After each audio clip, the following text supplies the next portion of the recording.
In this video, we're going to be going over serviceability requirements of sections. Now, serviceability is found in Chapter L of your AISC manual, but serviceability is a lot more simpler than that. And really, Chapter L is only like one page. And serviceability is just kind of more instinctual, I guess, is a good word to use for it. One thing you should know about serviceability is there are different limits put on the amount of deflection that your members can have. And the reason for that is just one quick example. If you had a really big window, let's just say in your house, and that window is going to have a header above it, so some sort of beam is going to be above that. And if this member were to deflect too much, this window is then going to crack and cause problems. So we have these serviceability requirements where we limit the amount of deflection that this member can have so we don't have issues with other non-structural elements. So typically, your deflection limits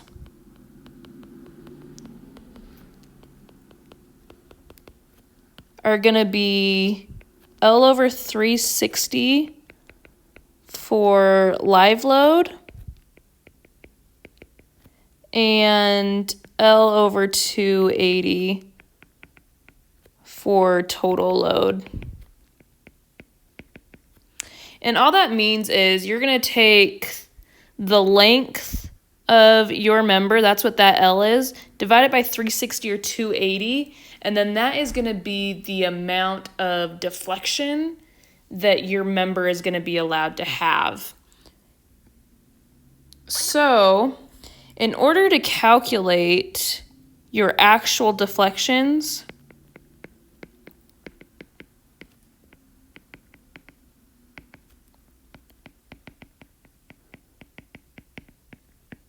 the best way to do this is to use table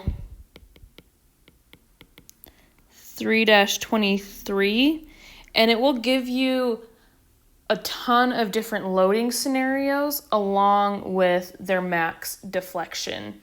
So you just plug values into the equation for that, and you can get your actual deflections. So let's go ahead and look at an example.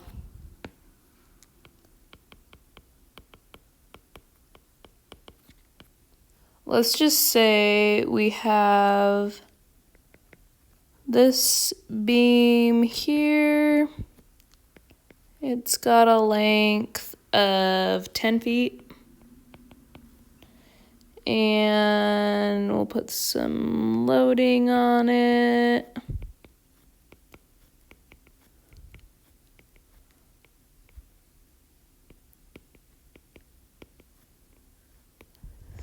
So we'll say this is dead load, which we'll say is, let's say half a kip per foot.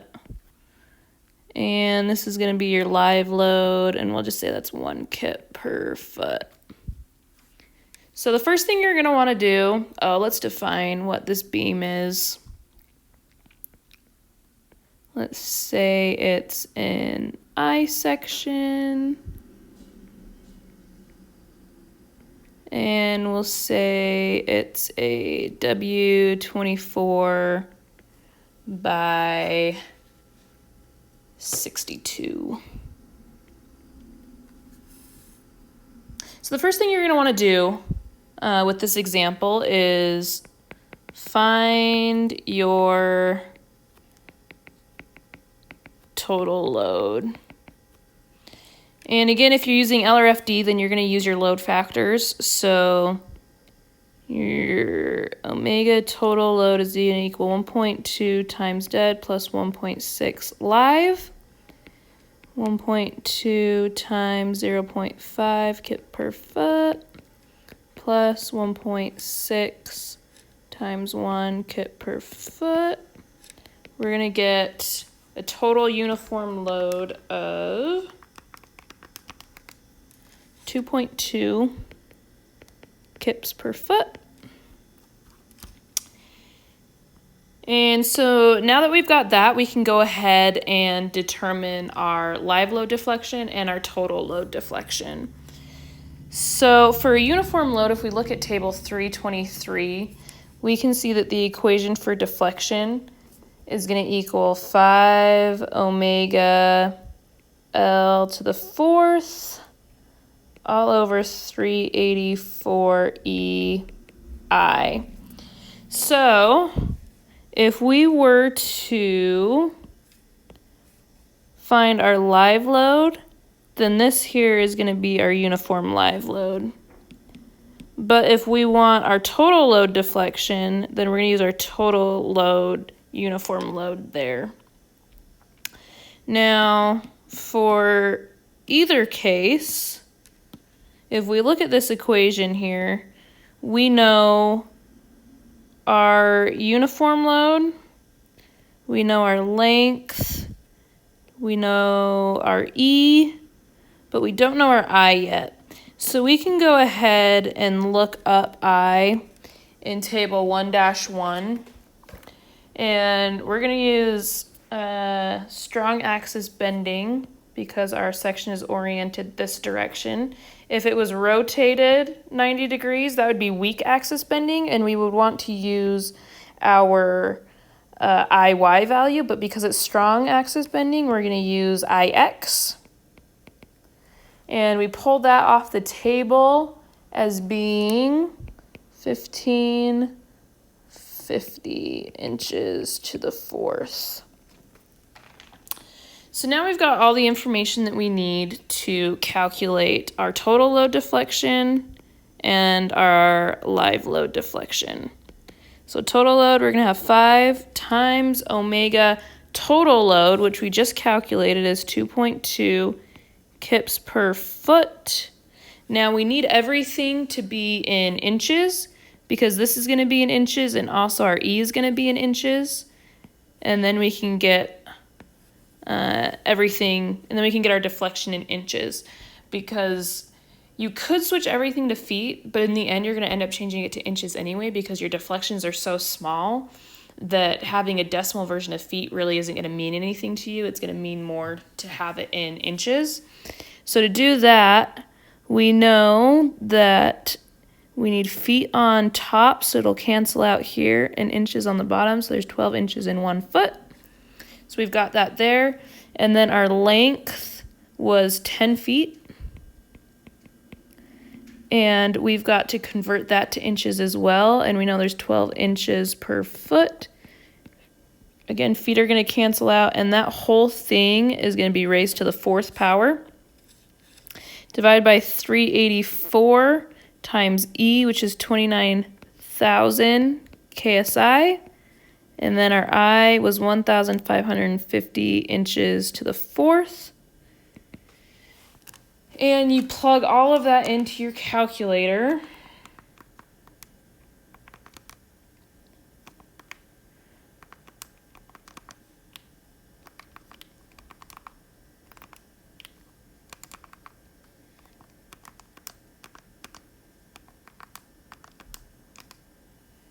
And we get that our total load deflection is 0.01 inches. And then we do the same thing for live load. So it's going to be the same equation, and the only thing that's going to change is this load here. And instead of 2.2, we're just going to use our live load, which was just 1. So we're just going to plug a 1 in there instead.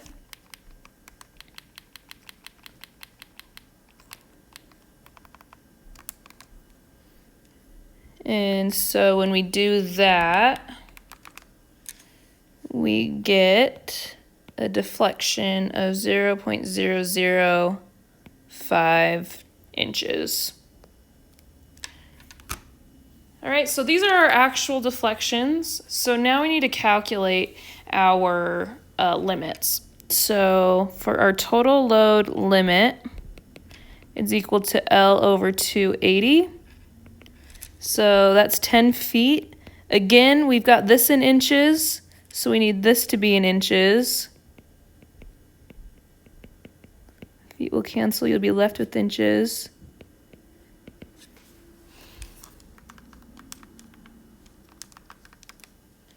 And you get 0.429 inches.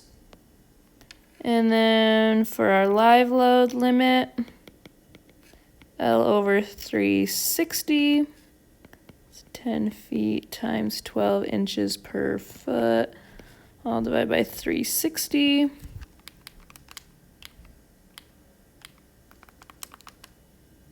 Equals 0.333 inches. And now you're just going to compare your actual deflections to your limits. So this is the maximum amount it can deflect for it to be okay.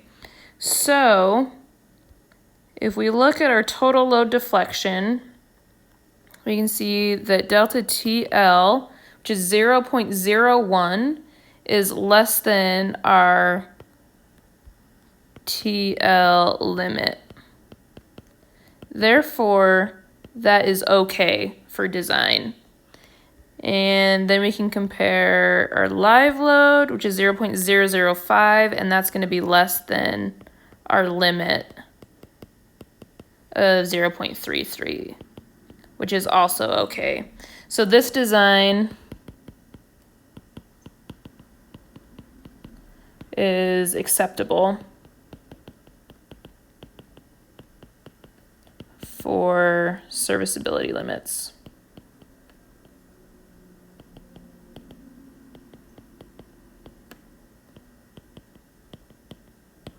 And it's as simple as that. You just find your actual deflection, compare it to your limit, make sure it's less than your limit, and then you're okay.